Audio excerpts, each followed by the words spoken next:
Now it's time to bring on our special guest. He's a former Nebraska punter from Seward, one of my former teammates, Ray Guy Award semifinalist in 2005, Nebraska Special Teams MVP, first team All-American. All right, set the record for average yards per punt at over 46 as well. 16-year NFL career with the Ravens, Super Bowl champion, second team All-Pro, Pro Bowler, current Baltimore Ravens assistant special teams coach, Mr. Sam Koch. How you doing, my friend? Adam, how you been? Dude, life is good. I hope you're doing good. I know you're busy. So I got to ask right out the gate. You're playing the Steelers again. Do you care that it's the Steelers again? Do you get excited because of the rivalry? Like, when you find out it's the Steelers again, what are your guys' thoughts as a team and a coaching staff? Well, I mean, it's nice because it's going to be the same players out there, so there's not a whole lot of new tape that we got to study for an upcoming opponent. But, you know, when people ask me that question, it's more of like excitement, because going to play the Pittsburgh Steelers in the wild card in the playoffs to play for something that you're trying to achieve all season, I think it just makes for, you know, a better ending in that case, because, you know, it's a AFC North rival. It always brings a great atmosphere, whether we're playing there or whether we're playing here. And it's just an all around great rivalry that who else would we rather play than the Pittsburgh Steelers? All right. Talk to me about playoff time versus the regular season. And I've shared this before on this show, but when I first got to St. Louis, Torrey Holt pulled me aside. He's like, hey, man, there's like a level of people go in the preseason. Then there's another level in the regular season, another level in the playoffs, and then a whole nother level if you get to the Super Bowl. Talk to me about that another level that guys and teams go up to in the postseason. And it's not intentional. It's just human nature, I think. Yeah, it's human nature, and honestly, it's just another game. You know, the biggest part about it is now this game it's on a bigger scale. You know, the penalties attribute to more deficits, the offsides, all these things add up, and there are bigger problems when you get into the playoffs because they account for so much more. You know, playing in the playoffs, it is one of those things. Like, it just brings a different atmosphere. It brings a different, I guess you could say, like, mindset, just because of how much this game can mean for you. It's either you win or you go home. Mm-hmm. And it's like making sure everybody understands that, especially the young guys, on the magnitude of this game, because we can either on Sunday be coming back in to clear our lockers, or we can be preparing to play the next week and potentially, you know, continuing our quest to the Super Bowl. And so that's where the magnitude is different. You know, it is just another game. It is just another NFL game. It's just the consequences and the achievements are so much greater. All right. So talk to me about being a special teams coach. What are some of the things that you tend to focus on a little bit more? Like, I always got the feeling like field goal protection, like whenever I was thrown out there wasn't a whole lot of thought put into this. Just put the big fat guys with long arms and just don't let anybody leak through. I felt like it's an important thing, but maybe not a ton of thought went into that as compared to some other phases of special teams. Like, what are some of the things that you put more emphasis on as a special teams coach? And what are some of the challenges coaching special teams that some people may not realize as well? Well, I think the things that we kind of focus on is obviously, you know, punt is the biggest thing, making sure protection, making sure we get all of our I's and our T's are dotted and figured out to a detail, because we got to make sure our protection's on point, so that way we can flip field position when we get out there.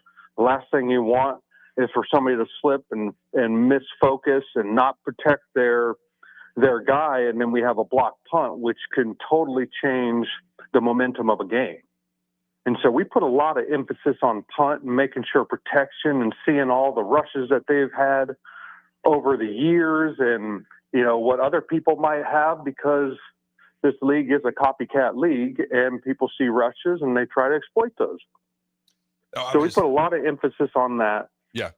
And the other thing is, with the new kickoff and kickoff return rules, just are setting on our ball and setting up and making sure we have proper leverage on kickoff return, That way we can get the blocks, and when we get an opportunity to make a return, we make the most of it, because there only may be 1 or 2 returns a game. And in some games, there's no returns. Just kind of depends on how the game's going.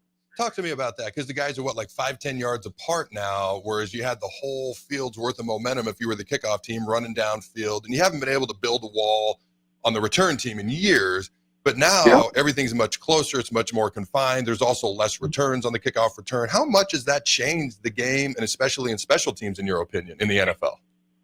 Well, as far as so when you look at it and you kind of dissect it, you bring it down, and it's like everybody started making contact right around that 35, in between that 30 and 40-yard line is when everybody started making their contacts.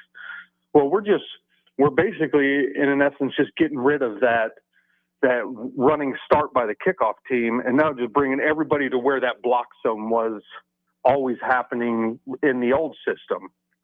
But now that everything's happening, like especially for kickoff return, our sets are going to be so much harder and flatter and shorter in certain kicks, and everything gets a little bit more congested because we're not using as much of the field, and we can't. We have a 5-yard area as a kickoff return that we got to set up in, and we can't move until the ball's kicked, and everything's happening so much quicker. And so we got to make sure we have our proper communication in those areas, making sure if they're running twists or stunts and stuff like that, we're making sure we're communicating that and trying to get those passed off to other players. That way we all can be on the same page, because one free runner can ruin it, but also getting a proper block could also open up a big return, because a lot of the guys play on one level. A lot of the kickoff teams are all on one level. And so as soon as you split that first level, it could lead to a big return. What are your thoughts on all these fair catches that we see now? It used to be on kickoff return, you had to be in the end zone to fair catch. Now you can fair catch at the 15 if you want to. And I miss the returns, and I miss the excitement of that. I understand the supposed appearance of player safety, which I don't buy into, but I digress on that. What are your thoughts on so many more fair catches, especially on kickoff returns? You kind of miss that aspect of the kickoff return game a little bit more the way it used to be? Yeah, well, we can't have fair catches in the NFL. Like, you cannot. It's either a touchback or you cannot fair catch it. And so the biggest point for the kickoff is you got to get it inside the landing zone. And so if you get it inside the landing zone, which is the 20-yard line to the end zone, that ball has to make sure it at least gets there. If it doesn't get to that 20-yard line, the play is blown dead, and there's basically the same penalty as if the ball was kicked out of bounds. So then the ball would go to the 40-yard line. Mm-hmm. Now, on a kickoff team, if you get it, you kick a nice low line drive and it bounces in the landing zone and then rolls into the end zone, and then they down it, then that ball goes to the 20. And now a touchback, if you just kick it out the end zone, it goes to the 30. So there's a lot of little different things with that. But no, you cannot fair catch in our league, but there are a lot of touchbacks still. Some people just, don't want to try to potentially return a ball just because they want their offense, and they feel like their offenses can take care of that, especially if the ball's at the 30. And so there's a lot of, game planning around that, because of who you're facing, what kind of kickoff or kickoff return team you're facing, how good their blockers are, or how good their kickoff coverage team is.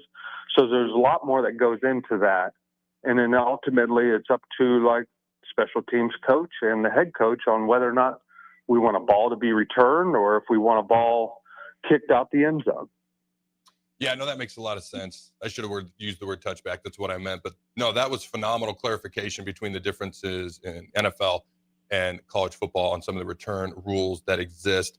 Now, phenomenal punter throughout your career, as everybody knows. What are some of the keys, in your opinion, to being a good punter? And then also field goals, like the snapper, holder, kicker. I call it the order of operations. Having success in the punt game as a punter and putting the field goal through the uprights, which we struggled at earlier in the year. Then we made 8 straight at one point. But the order of operations at Nebraska, there were some struggles here and there throughout the year. What are your thoughts on having success in those two areas, from punting to field goals and making more of them?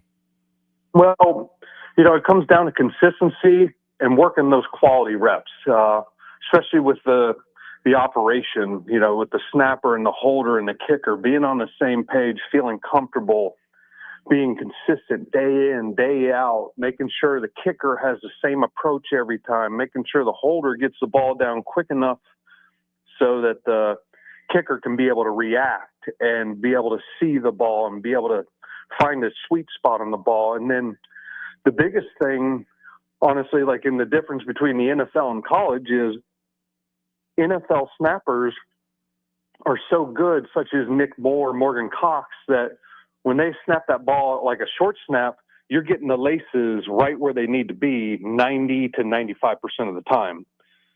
So there's less spinning that needs to go on. The ball's not moving as much, which helps kickers, because if they see laces facing them, sometimes they start to panic. And sometimes the ball starts moving back and forth, just depends on how the holder is with his hands. So those are some of the things with field goal operation that plays a huge part in the success of their field goal unit. When it comes to punting, yeah, go ahead. The snapper has to be on point. That's where it all starts. And if he's erratic, then it totally changes up the footwork of the punter, and you try to teach consistent footwork time and time again, walking your line, walking your target, making sure you're swinging the same every time. It's no different than a golfer. When you watch a golfer out on the PGA Tour up at the tee box or whatever, they try to swing the same way every time. And you want to try to do that day in and day out, so that way when you get out there for those games, it's no different. All right, man. I don't know how much time you had to watch Nebraska football this year.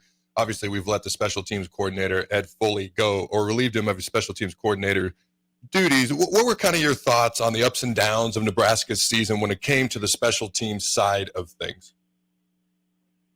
Well, first off was like the protection. We just had a rough time with protection. There was always people at the punter's feet, and there was always people, in the punter's face, which always led to pressured punts, which led to miss hits or blocks being punted. I don't know how many punts were blocked or tipped, but it had to be like 3, 4, 5 or something like that. We had 10 total block kicks on the year if you include them all.